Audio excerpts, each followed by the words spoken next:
สิงหบุรีบ้านประกาศสวากรมแผนการบรรจบสังเกตระบบโลกประเทศในทบดีอเมริกโดนัลด์ทรัมป์เลือดมอนกาซาจุมนูนมาภัยจุมน้อย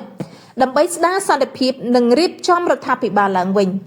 กระทรวงการบริเตสิงหบุรีบานเจนประกาศแบบนี้ในขนมสิกได้แถลงการมวยเจนในថ្ងៃទី30 ខែកញ្ញាប្រធានាធិបតីអាមេរិកលោកដូណាល់ត្រាំនៅថ្ងៃទី29 ខែកញ្ញាបានស្នើផែនការបញ្ចប់សង្គ្រាមនៅតំបន់កាហ្សាចំនួន20ចំណុចរួមមានបទឈប់បាញ់ទទូចឲ្យក្រុមហាម៉ាស់ដោះលែងចំណាប់ខ្មាំងដកកងទ័ពអ៊ីស្រាអែលចេញពីតំបន់កាហ្សានិងបញ្ជូនជំនួយមនុស្សធម៌ចូលទៅក្នុងតំបន់កាហ្សាក្រោយសតវិមានអាមេរិកបញ្ចេញផែនការបញ្ចប់សង្គ្រាមចំនួន20ចំណុចនេះក្រសួងការបរទេសសិង្ហបុរីបានបង្ហាញការស្វាគមន៍លោកដូណាល់ត្រាំនៅតំបន់កាហ្សាយើងស្នើឲ្យក្រុមហាម៉ាស់ទទួលសំណើដើម្បីបញ្ចប់សង្គ្រាមនៅតំបន់កាហ្សាអ្នកនាំពាក្យក្រសួងការបរទេសសិង្ហបុរីម្នាក់បានសង្កត់ធ្ងន់បែបនេះនៅថ្ងៃទី30 ខែកញ្ញាដោយបន្តថាសិង្ហបុរីគាំទ្របទឈប់បាញ់ដោះលែងចំណាប់ខ្មាំងភ្លាមនិងបញ្ជូនជំនួយមនុស្សធម៌ចូលទៅក្នុងតំបន់កាហ្សាឲ្យកាន់តែច្រើននេះបើយោងតាមការចុះផ្សាយរបស់ទូរទស្សន៍ Channel News Asia ស្របពេលបណ្ដាប្រទេសជាច្រើនបានអំពាវនាវឲ្យបង្កើតរដ្ឋប៉ាឡេស្ទីនរដ្ឋាភិបាលសិង្ហបុរីបានយល់ថា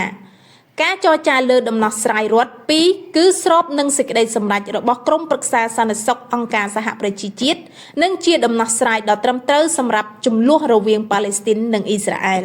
ក្រៅពីបទឈប់បាញ់និងដោះលែងចំណាប់ខ្មាំងផែនការចំនួន20ចំណុចក៏បានកំណត់មិនឲ្យក្រុមហាម៉ាស់អាចកាន់អាវុធនៅតំបន់កាហ្សាហើយកម្លាំងសន្តិសុខអន្តរជាតិនឹងត្រូវពង្រាយនៅក្នុងតំបន់នេះ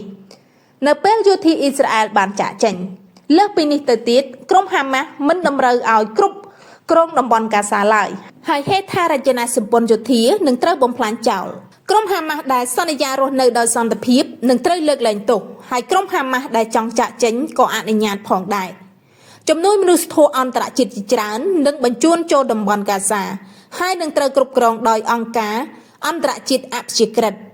ចំណែករដ្ឋបាលបណ្ដោះអាសន្នគ្រប់គ្រងតំបន់កាហ្សាប្រចាំថ្ងៃនិងជាក្រុមអ្នកនយោបាយនិងក្រុមបច្ចេកទេស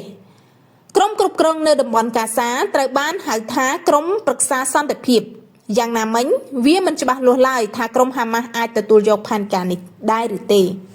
ក្នុងរយៈពេលសង្គ្រាមជិត20ឆ្នាំមកនេះប្រជាជនប៉ាឡេស្ទីនប្រហែលជាង 64,000 នាក់បានបាត់បង់ជីវិតខណៈពេលប្រជាជនជាច្រើនម៉ឺននាក់ទៀតរងរបួសហើយប្រជាជនផ្សេងៗទៀតរស់នៅដោយគ្មានអាហារហូបចុកគ្រប់គ្រាន់និងទឹកស្អាតប្រើប្រាស់មកទល់ពេលនេះចំណាប់ខ្មាំងនៅក្នុងដៃក្រុមហាម៉ាស់មានទាំងអស់ប្រមាណ48នាក់ហើយមនុស្ស20នាក់ទៀតត្រូវបានប៉ាន់ប្រមាណថាពួកគេនៅមានជីវិតរស់រាននៅឡើយ។